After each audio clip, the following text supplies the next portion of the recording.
Hi friends, welcome back to our channel romance lust versus love part 31. ఈరోజు ఎపిసోడ్లోకి వెళ్ళిపోదాం friends.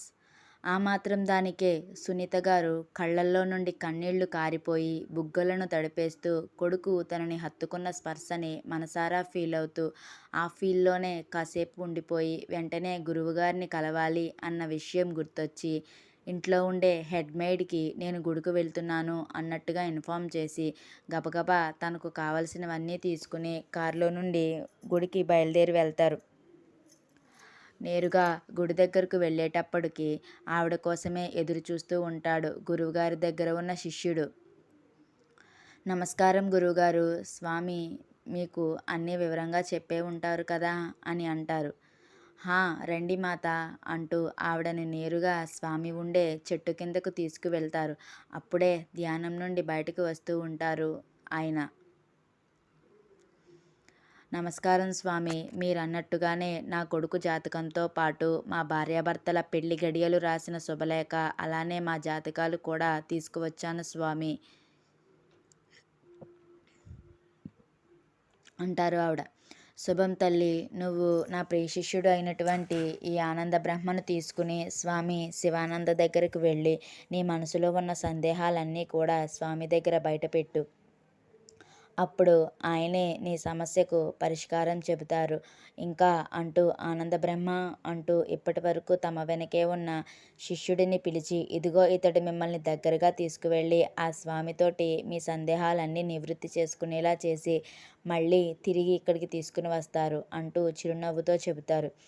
అలాగే స్వామి, మీ మేలు జన్మలో మర్చిపోను అని ఆయన కాళ్లకు నమస్కారం చేసి ఆనంద బ్రహ్మ కూడా స్వామికి వెళ్ళొస్తాను అని పాదాలకు నమస్కారం చేసుకుని వచ్చిన తర్వాత సునీత గారు ఇంకా ఆనంద బ్రహ్మ శిష్యుని ప్రయాణం అర్ధనారీశ్వర్లు గుడి ఉన్న పార్వతీ శివపురం ఊరు వైపుగా సాగుతుంది.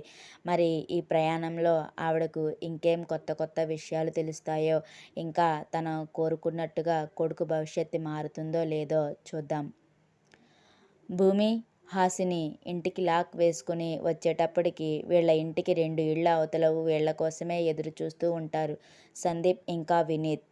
గుడ్ మార్నింగ్ భూమి అంటూ చిరునవ్వుతో విష్ చేస్తున్న వినీత్ ప్రేమ చూపులు తనని తాకుతున్నా పట్టనట్టుగా ముందుకు వెళ్ళిపోతుంది భూమి. వెళ్తున్న భూమినే బాధగా చూస్తాడు వినీత్. హలో సార్, వినీత్ గారు, ఇక్కడ భూమి మాత్రమే లేదండి, మేము కూడా ఉన్నాం. ఆ విష్ ఏదో మా మొహాన్ని కూడా పడేస్తే మాకు కూడా డే గుడ్డుగా ఉంటుంది కదా అంటూ మూతి తిప్పుతుంది హాసిని. అయ్యో, ఎంత మాట హాసిని గారు, గుడ్ మార్నింగ్, శుభోదయం అంటూ తనకు వచ్చిన భాషలన్నిటిలోని చెప్పి హాసినితోటి మరొక్కసారి గుడ్ మార్నింగ్ చెప్పించకూడదు అనిపించేలా చేస్తాడు వినీత్. వాళ్ళని సందీప్ నవ్వుతూ చూస్తూ భూమితో పాటు అడుగులు వేస్తుంటే, ఏంటి భూమి, ఎందుకు అంత కోపంగా ఉన్నావు? వినీత్ గుడ్ మార్నింగ్ చెప్తే తిరిగి విష్ చేయొచ్చు కదా అని అడుగుతాడు. విష్ చేయాలంటే డే గుడ్గా ఉండాలి సందీప్, నాకు ఏమంత గుడ్గా లేదు, అందుకని నేను విష్ చేయలేదు అంటూ వీళ్ళ మాటల్లో ఉండగానే బస్టాప్ వచ్చేస్తే డైలీ వెళ్ళే బస్సు కూడా వచ్చేస్తుంది. భూమి ఇంకా హాసినీలు కొంచెం ఫ్రంట్ కూర్చుంటే సందీప్ వినీతులు మాత్రం ఖాళీ లేక డోర్ దగ్గర నిలబడతారు. ఏంటే భూమి, నీకు ప్రత్యేకంగా గురుడు గుడ్ మార్నింగ్ చెప్తున్నాడు, నువ్వేమో పట్టించుకోకుండా వచ్చేస్తున్నావు, ఏంటి మ్యాటర్ అని కొంటిగా కళ్ళెగరేస్తుంది హాసిని.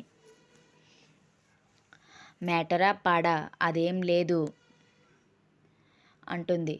ఓహో, మ్యాటర్ లేకుండానే గురుడు నిన్ను చూడగానే మొహాన్ని ఫ్లడ్ లైట్ కన్నా దారుణంగా వెలిగించేసుకుంటాడా ఏమో అంటుంది హాసిని. ఏమో, నాకేం తెలుసు, అక్కడ ఫ్లడ్ లైట్ వెలిగిందో లేకపోతే దీపావళి చించుబుడ్డి వెలిగిందో అని విసుగ్గా అంటుంది భూమి. భూమి, సీరియస్గా చెప్పు, వినీత్ ఇంటెన్షన్ ఏంటో నీకు అర్థం అవడం లేదా, లేకపోతే అయినా అర్థం కానట్టు నటిస్తున్నావా అని సీరియస్గా అడుగుతుంది. హాసిని, ఏం మాట్లాడుతున్నావు, తెలుస్తుందా?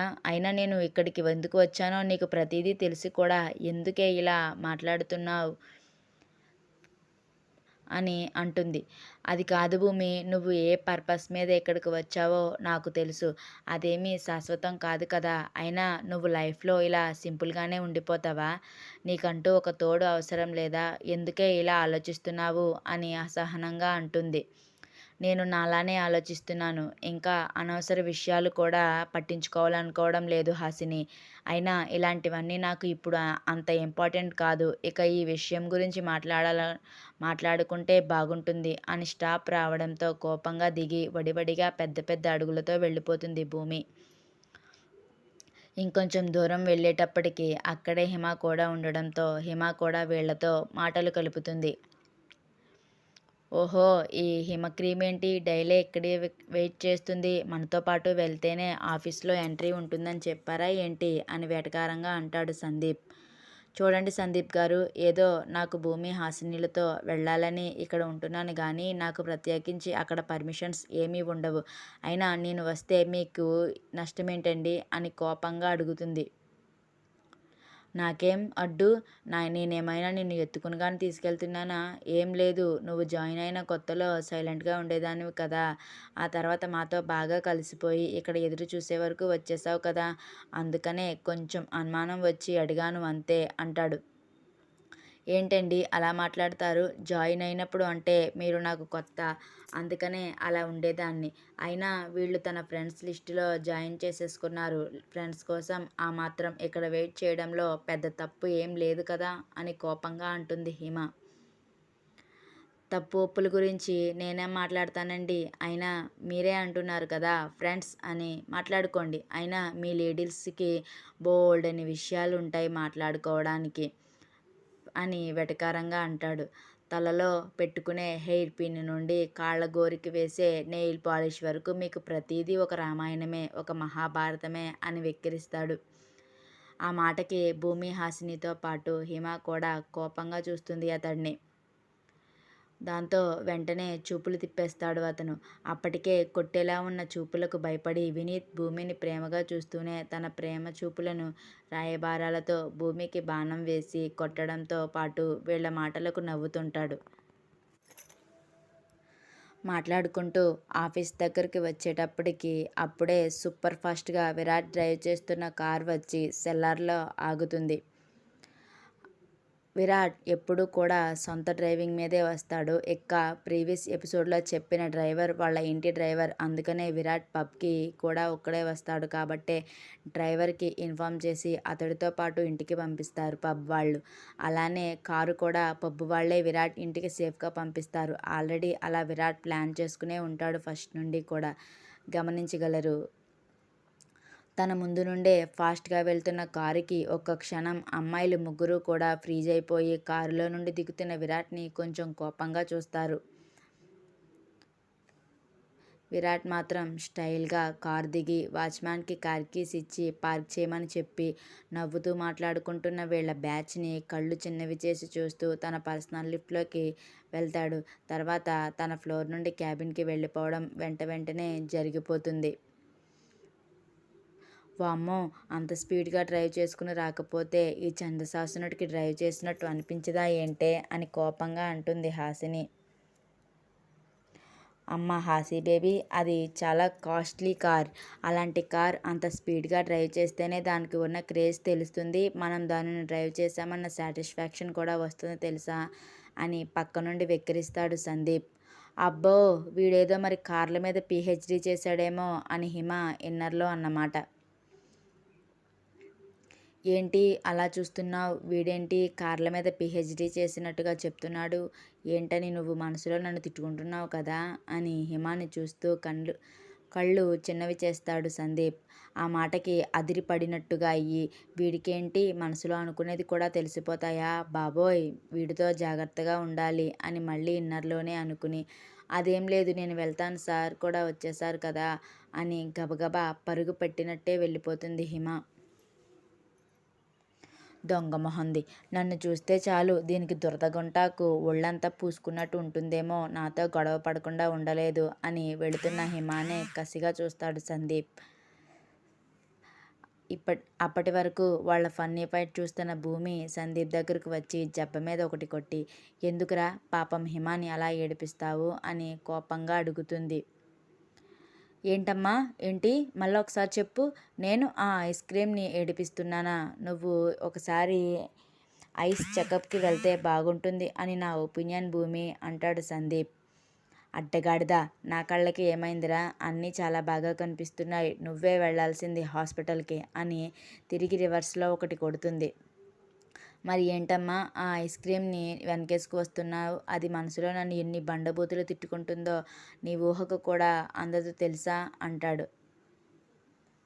హే భూమి, వాడితే ఎందుకే, నీకు మనతో బానే ఉంటాడు, పాపం హిమాని చూసినప్పుడే నిప్పులు తొక్కిన కోతిలా ఎగురుతాడు అని పక్క నుండి వెటకారంగా అంటుంది హాసిని. అయినా వీళ్లతో మనకెందుకు, చండశాసనుడు వచ్చేశాడు, వాడికి ఎదురుగానే ఇక్కడ ఉన్నాం, మళ్ళీ ఇంత సేపు కింద ఏం చేశారు, మెట్లు లెక్క పెడుతున్నారా లేకపోతే మెట్లు క్లీన్ చేస్తున్నారా అని వెటకారంగా ఆడతాడు అంటూ అబ్బాయిలిద్దరినీ అక్కడే వదిలేసి లిఫ్ట్లోకి భూమిని లాక్కుని పోతుంది హాసిని. ఓయబ్బో అని అనుకుంటూ అబ్బాయిలిద్దరూ ఒకరి మొహం ఒకరు చూసుకుని వాళ్ళు అప్పటికే లిఫ్ట్ డోర్ క్లోజ్ చేయడంతో మళ్ళీ అది రివర్స్ వచ్చే వరకు అక్కడే వెయిట్ చేస్తారు. ఏ భూమి, నీకు ఇచ్చిన వర్క్ కంప్లీట్ అయిపోయిందా అని లిఫ్ట్లో తనతో పాటు నిలబడ్డ భూమిని అడుగుతుంది హాసిని. అయిపోయిందే బాబు, దానికి ఏదో ఒక వంక పెట్టకపోతే చాలని చూస్తున్నాను, అయినా మనం ఎంత వర్క్ పర్ఫెక్ట్గా చేసినా ఆ చండశాసనుడు ఏదో ఒక పేరు పెడతాడే బాబు, నేను ఒక్కొక్కసారి ఏమనుకుంటానో తెలుసా అంటుంది హాసిని. మనం కంప్లీట్ చేసిన ఫైల్ మొత్తం వాడి దగ్గరికి వెళ్ళకపోతే ఎంత బాగుందో అనిపిస్తుంది. బై బ్యాడ్ లక్ మనం చేసిన ప్రతి వర్క్ కూడా అతడు చెక్ చేస్తాడు అని నీరసంగా అంటుంది. పోనీలే, అలా చెక్ చేయడం వల్ల కూడా మన తప్పులు రెక్టిఫై అవుతాయి కదా, ఇంకొకసారి అలాంటి మిస్టేక్స్ చేయకుండా మనకే ఉపయోగపడుతుందిలే. కాకపోతే అప్పుడు తీసుకునే క్లాస్ ఉంటుంది చూసావు, చిన్నప్పుడు కూడా టీచరు ముందు అలా చేతులు కట్టుకుని నిలబడి ఉండమే బాబు, అలా పీకుతాడు క్లాస్ అంటుంది. కదా అంటుండగానే లిఫ్ట్ డోర్ ఓపెన్ అయిపోవడంతో వాళ్ళ లిఫ్ట్లో నుండి కాలు బయట పెట్టగానే ప్యూన్ వాళ్ళ కోసమే రెడీగా ఉంటాడు. ఏంటి వెంకట్, ఏమైంది, ఇక్కడ ఎందుకు ఉన్నావు, ఏంటి ఈరోజు నీ డ్యూటీ లిఫ్ట్ దగ్గర పడిందా అని నవ్వుతూ అడుగుతుంది హాసిని. లేదు మేడం, మీకోసమే ఎదురు చూస్తున్నాను. భూమి మేడంని విరాట్ సార్ తనని ఫ్లోర్కి రాగానే క్యాబిన్కి రమ్మని ఇన్ఫామ్ చేయమన్నారు, అందుకనే మీరు ఇంకా ఫ్లోర్కి రాలేదు కదా, ఇక్కడ వెయిట్ చేస్తున్నాను అంటాడు వెంకట్. మేడం, మీరు లాగిన్ అయిన తర్వాత సార్ క్యాబిన్కి వెళ్ళండి మేడం అని చెప్పేసి కాపీస్ పెట్టడానికి వెళ్ళిపోతాడు. అదేంటే పొద్దున్నే పులి నోట్లోకి వెళ్ళమని అంత ధీమాగా చెబుతున్నాడు ఈ వెంకట్ అని భయంగా అంటుంది భూమి. ఏ భూమి, నిన్న ఏమైనా మిస్టేక్ చేసావా లేకపోతే వర్క్ని పెండింగ్ పెట్టావా అని అడుగుతుంది హాసిని. లేదే బాబు, ఈ సాడిస్ట్ గాడి గురించి తెలిసే నేను లాగౌట్ అయ్యే పావుగంట ముందే వర్క్ మొత్తం పర్ఫెక్ట్గా చేసుకుంటున్నాను, కానీ మళ్ళీ ఏం చేశానో అని దిగాలుగా అంటుంది భూమి. పోనీలే, అదేం అయ్యుండదు, ఏదైనా కొంత వర్క్ గురించి ఇన్ఫర్మేషన్ ఇవ్వడానికి పిలుస్తున్నాడేమో, నువ్వు ధైర్యంగా వెళ్ళు, నీకు ధైర్యం చాలలేదనుకో గుండెల్లో హాసిని హాసిని హాసిని అన్న మంత్రం జరిపించుకో, నీ వెనకే నేను ఉన్నా అన్నట్టుగా నీకు ధైర్యం ఇస్తాను అని అభయం ఇస్తున్నట్టుగా చేతిని చూపిస్తుంది హాసిని. అవునా, అయితే నాకు కూడా నువ్వు కూడా రావే, అప్పుడు ఇంకా ధైర్యం వచ్చేస్తుంది, ఎందుకంటే పక్కనే ఉంటావు కదా అని హాసిని చేయి పట్టుకుంటుంది భూమి. వామ్మో, పొద్దున్నే నేను నా డేని పీస్ఫుల్గా స్టార్ట్ చేయాలనుకుంటున్నానే, ఆ చండశాసనుడు నోట్లో నోరు పెట్టలేను, నేను రాను బాబోయ్, నువ్వే వెళ్ళి ఆ రోట్లో ఏదో తలపెట్టుకో అంటూ భూమి చేతిని గట్టిగా విడిపించుకుని క్యాబిన్కి పరిగెట్టినట్టే పారిపోతుంది హాసిని. దొంగ మొహందానా, లేకపోతే నీ పేరు తలుచుకుంటే చూపించవే ధైర్యం అని వెళుతున్న హాసినినే చూస్తూ కోపంగా అనుకుంటుంది. కానీ ఇప్పుడు విరాట్ క్యాబిన్లోకి వెళ్ళాలని తెలిసి మళ్ళీ నీరసపడిపోతుంది భూమి.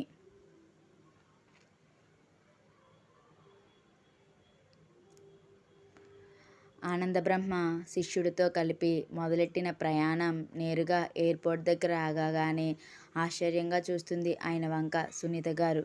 ఏంటి స్వామి, ఇప్పుడు మనం ఫ్లైట్లో వెళ్తున్నామా, మరి నేనేమీ సిద్ధం చేసుకోలేదే అని అదే ఆశ్చర్యంతో అడుగుతారు ఆవిడ.